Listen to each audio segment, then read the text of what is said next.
Assalamualaikum warahmatullahi wabarakatuh. Selamat siang. Perkenalkan, nama saya Putri Nesya Ardiarini dari Inspektorat Provinsi DKI Jakarta. Saya akan memaparkan materi dasar penyuluhan anti korupsi.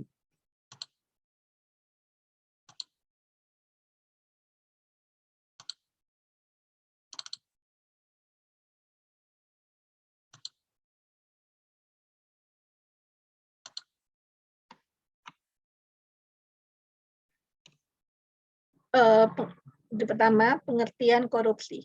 Istilah korupsi berasal dari bahasa Latin, yaitu corrumper, atau corruptio, atau corruptus. Dari bahasa Latin tersebut kemudian diadopsi oleh beberapa bangsa di dunia. Beberapa bangsa di dunia memiliki istilah tersendiri mengenai korupsi. Yang di Indonesia yaitu korupsi bisa berarti buruk, busuk, palsu, suap menurut KBBI tahun 1991. Yang kedua, korup sendiri yang berarti suka menerima uang sogok, menyelewengkan uang dan atau barang milik perusahaan atau negara, menerima uang dengan menggunakan jabatan untuk kepentingan pribadi. Definisi tersebut berdasarkan Kamus Hukum tahun 2002. Dan yang ketiga, korup bisa berarti kebejatan, ketidakjujuran, tidak bermoral, penyimpangan dari kesucian, berdasarkan The Lexicon Webster Dictionary 19.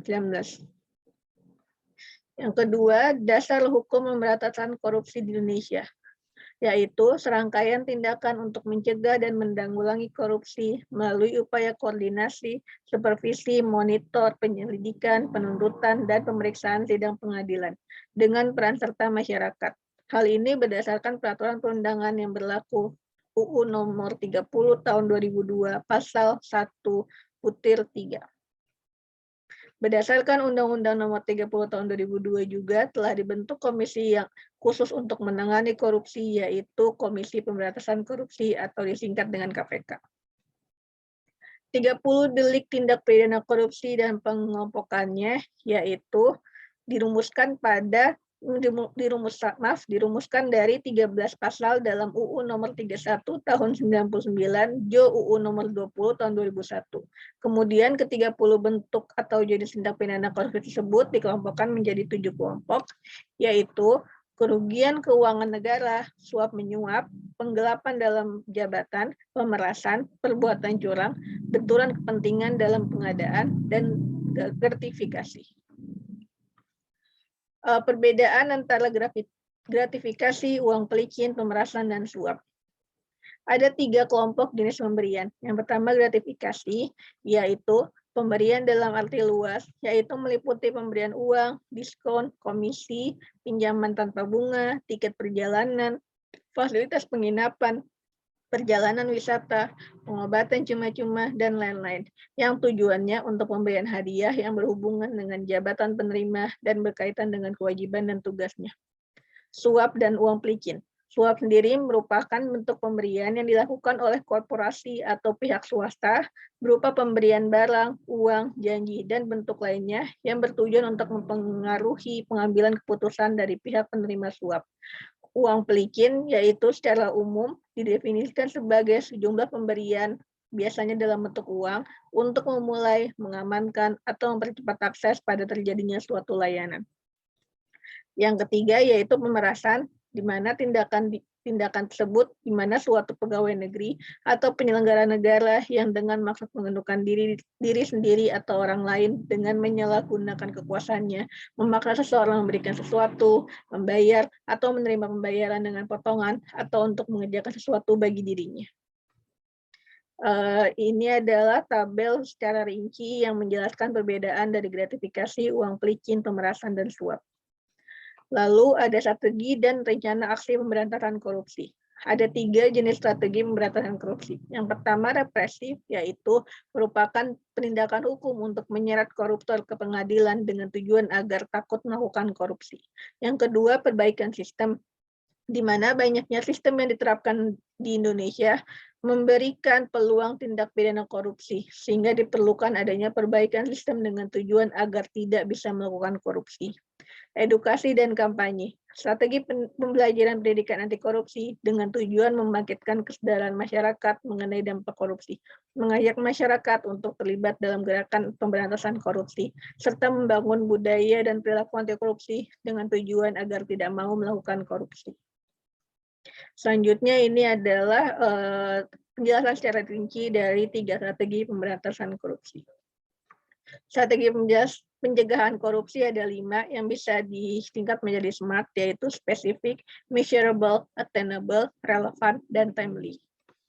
Selanjutnya, integritas dan nilai-nilai anti korupsi. Integritas sendiri adalah bertindak secara konsisten antara apa yang dikatakan dengan tingkah lakunya sesuai dengan nilai-nilai yang dianut. Nilai-nilai dapat berasal dari nilai kode etik di tempat dia bekerja, nilai masyarakat, atau nilai moral pribadi, berdasarkan Kamus Kompetensi Perilaku KPK.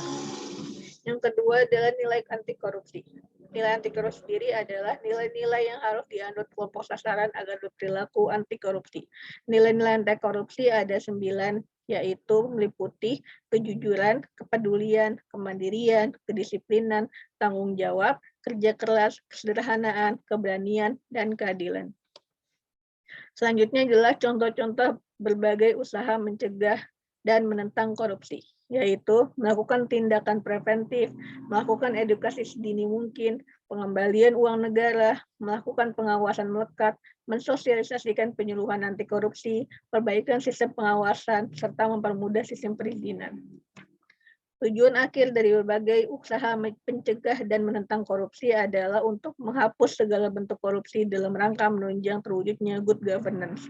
Sasarannya sebagai berikut, yaitu menurunkan perbuatan korupsi, menurunkan jumlah kerugian negara sebagai akibat perbuatan korupsi, meningkatnya penyelesaian tindak lanjut kasus-kasus yang berindikasi korupsi, meningkatnya partisipasi masyarakat dalam menginformasikan perbuatan korupsi, terwujudnya sistem pengelolaan yang memiliki daya tangkal terhadap praktik-praktik korupsi, serta lebih efisien dalam menjalankan tugas, fungsi, dan wewenangnya. Terakhir, meningkatkan efektivitas sistem pengendalian manajemen. Lalu ada indikator keberhasilan dalam pemberantasan korupsi, yaitu menurunnya persentase tindak pidana korupsi, kepercayaan publik terhadap pemerintah menguat, pengembalian uang negara meningkat, serta sistem pengawasan melekat pada instansi-instansi efektivitasnya meningkat. Lalu dampak korupsi dalam berbagai bidang atau sektor, yaitu harga-harga alat kesehatan menjadi mahal, meningkatnya angka kematian ibu melahirkan, meningkatnya angka kematian bayi, penurunan kualitas gizi pada anak, meningkatnya angka putus sekolah, tingkat pengangguran yang tinggi, serta tingginya biaya pendidikan. Lalu perbandingan antara kerugian keuangan negara dengan hukuman finansial koruptor.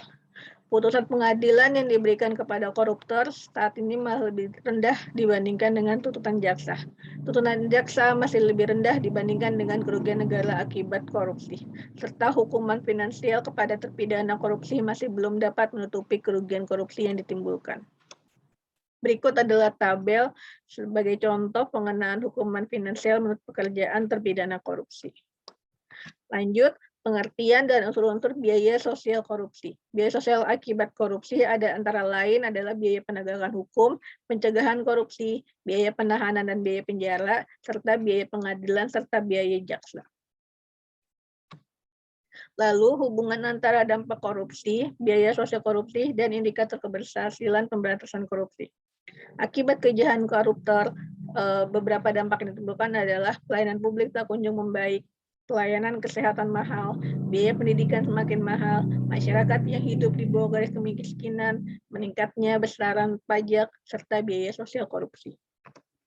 Lalu, faktor-faktor dan teori penyebab korupsi ada beberapa, yaitu teori korupsi Robert Kiyosaki teori, teori korupsi Jack Gon teori korupsi Donald L. Creasy Fraud Triangle teori willingness and opportunity to corrupt berdasarkan motivasi pelaku, serta teori cost benefit model.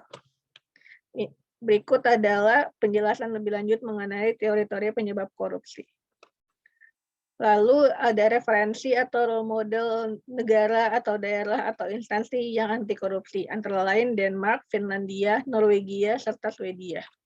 Dari Denmark yang mempunyai IPK 90 di tahun 2016, bisa belajar bahwa Denmark mempunyai unit pemberantasan korupsi di setiap lembaga pemerintahan. Pemerintah Denmark menerapkan keterbukaan politik dengan memodernisasi sektor publik dan manajemen sumber daya publik melalui meningkatnya transparansi dan pengambilan kebijakan, mekanisme akuntabel dan anti korupsi, partisipasi warga dan dialog civil society, pendidikan di Denmark gratis, para siswa dan masyarakat juga mendapat biaya hidup bulanan dari pemerintah Denmark, biaya pengobatan di Denmark juga gratis. WHO memasukkan Denmark sebagai negara paling mudah berbisnis di Eropa, serta Denmark memperoleh hadiah 14 Nobel. Yang kedua, Finlandia, di mana IPK-nya 89 di tahun 2016. Integritas di negara ini benar-benar teraktualisasi, bahkan Perdana Menteri telah mengundurkan diri hanya karena berbohong saat kampanye. Implementasi di Undang-Undang Anti Korupsi sangat baik. Kasus korupsi di negara ini tidak hanya melibatkan uang negara. Kasus seperti menunda pengumuman penting yang wajib diketahui masyarakat dikategorikan juga sebagai tindakan-tindakan pejabat terkait dengan korupsi. Hidup sederhana dicerminkan lewat kepemilikan mobil yang jarang di negara ini. Transportasi umum juga cukup baik. Finlandia memiliki SDM yang unggul dan kompeten. Sistem pendidikannya juga menjadi kiblat dunia. Penemuan di bidang teknologi informasi biasa dikatakan pioner. Bahkan Nokia, perusahaan gadget asal negara ini, menjadi legenda untuk bisnis gadget dunia. Berikut adalah referensi role model anti korupsi di dunia. Ada IACC, Hong Kong Independent Commission Against Corruption. Ada CPIB, Corrupt Practice Investigation Bureau Singapore. Ada NCCC, National Counter Corruption Commission dari Thailand.